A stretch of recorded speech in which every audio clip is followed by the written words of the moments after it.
New supply chain attack steals more than 3,000 secrets from GitHub. Hijacked GitHub credentials behind massive SalesLoft breach.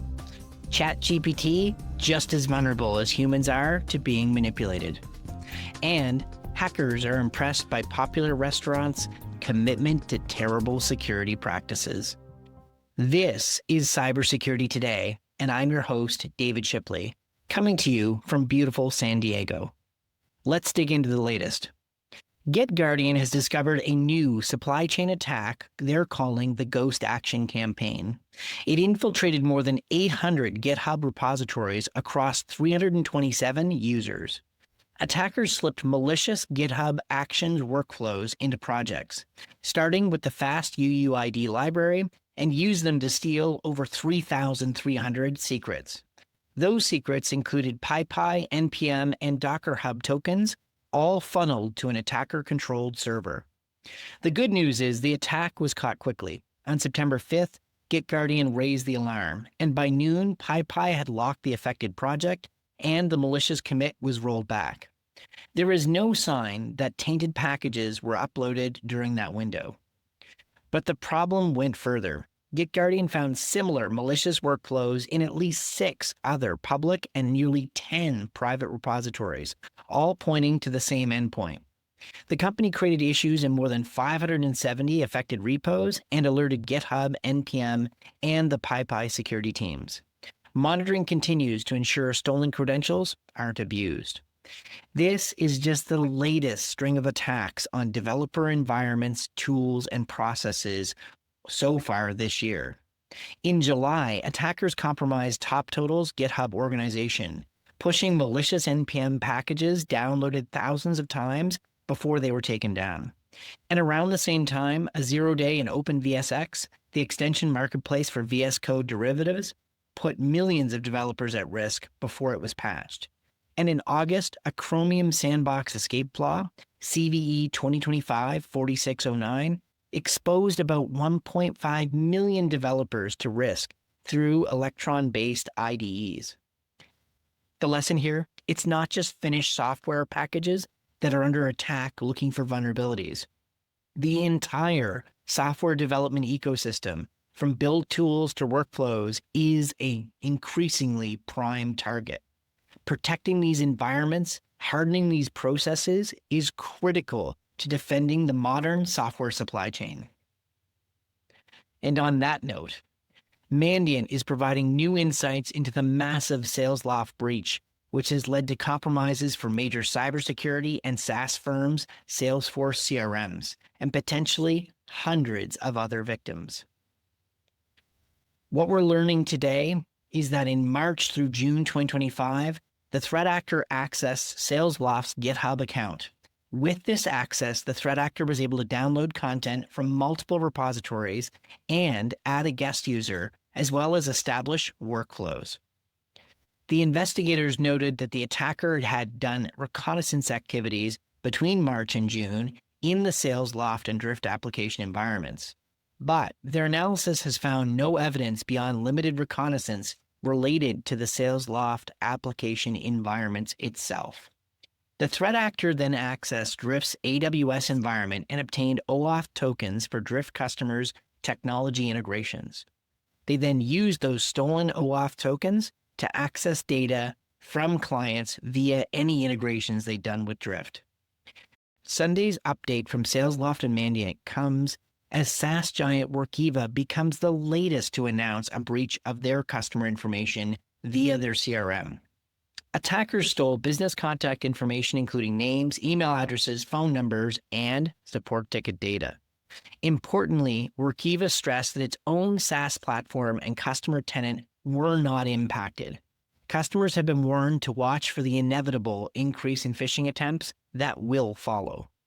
The disclosure from Workiva comes just weeks after another announcement by HR and finance software giant Workday. In mid-August, Workday attackers used social engineering to trick its staff into granting access to its third-party CRM. Like Workiva, the stolen data included only business information that was in the CRM. There was no sign that internal customer tenants or the core Workday platform were touched by attackers. What ties these incidents together is their place in this larger summer of Salesforce-related attacks. These attacks are exploiting social engineering, targeting humans, as well as finding holes in systems and integrations in order to access the data in the popular CRM. The extortion group Shiny Hunters and others have been targeting CRM systems using OAuth application abuse and impersonation tactics. These campaigns hit big-name organizations around the world: Google, Cisco, Adidas, Dior, Louis Vuitton, and more. Now, social engineering has always been part of the cybersecurity threat landscape, but what's different today is the speed and sophistication with which criminals are outpacing defenders. Attackers are combining stolen contact information with well-crafted AI phishing or vishing campaigns that are far more convincing than the past. By exploiting trusted SaaS integrations, they move quickly from stealing basic contact details to launching more targeted attacks. Organizations need to make sure they don't just secure their own platforms. They have to harden the trust connections with third-party SaaS providers. And that means tightening identity verification, monitoring OAuth activity, and preparing employees to be vigilant and skeptical of unexpected requests, even if they appear to come from trusted systems. What has the hair on the back of my neck standing up is that a number of big brands throughout these breach announcements, particularly tech and cybersecurity companies like Cloudflare and Zscaler, are disclosing that attackers took support ticket information that in some cases included sensitive credentials. You heard that right. Take Cloudflare. Investigators found that support tickets accessed via the compromised Salesforce Drift AI integration included not only names and contact info, but also API tokens, logs, and even more worrisome, some cases, passwords that customers had shared through support ticket requests. Bottom line, attackers are innovating faster in social engineering, finding new attack paths via supply chain, and defenders have to catch up, or risk watching this CRM summer of pain get even worse. Speaking of social engineering and psychological manipulation, a new preprint study out of the University of Pennsylvania claims that large language model chatbots, such as GPT-4, can be surprisingly easy to manipulate through psychological tactics. Researchers created prompts using techniques like authority, commitment, liking, social proof, and scarcity, and tested the model with two forbidden requests: insulting the user and providing instructions for synthesizing lidocaine. These persuasion-based prompts dramatically increased the AI's rule-breaking compliance rates. For example, the authority prompt boosted compliance with the lidocaine request from 4.7% to 95.2%, and the commitment technique raised compliance to 100% from almost none. What stands out isn't that AI can be tricked. That's long been understood. Rather, this study shows that criminals are innovating faster in social engineering against AI safeguards. Just as with human targets, these models mirror persuasive cues embedded in their training data, operating with what research call parahuman behaviors.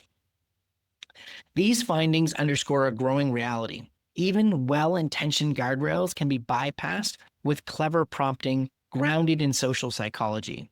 It's a call to action for AI developers and security teams. Guardrails must become more robust, not just technically enforced, but psychologically aware.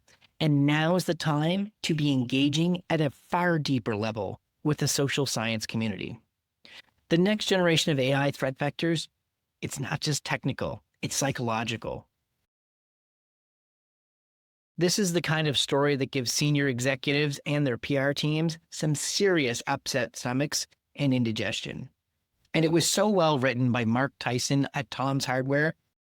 Ethical hackers Bob the Hacker and Bob the Shoplifter have unearthed what they've dubbed, quote, catastrophic vulnerabilities, end quote, in the digital platforms of Restaurant Brands International. Yes, the parent company behind Burger King, Tim Hortons, and Popeyes. They were so easy to hack, one irony-laced researcher quipped the systems were about as solid as a paper Whopper wrapped in the rain.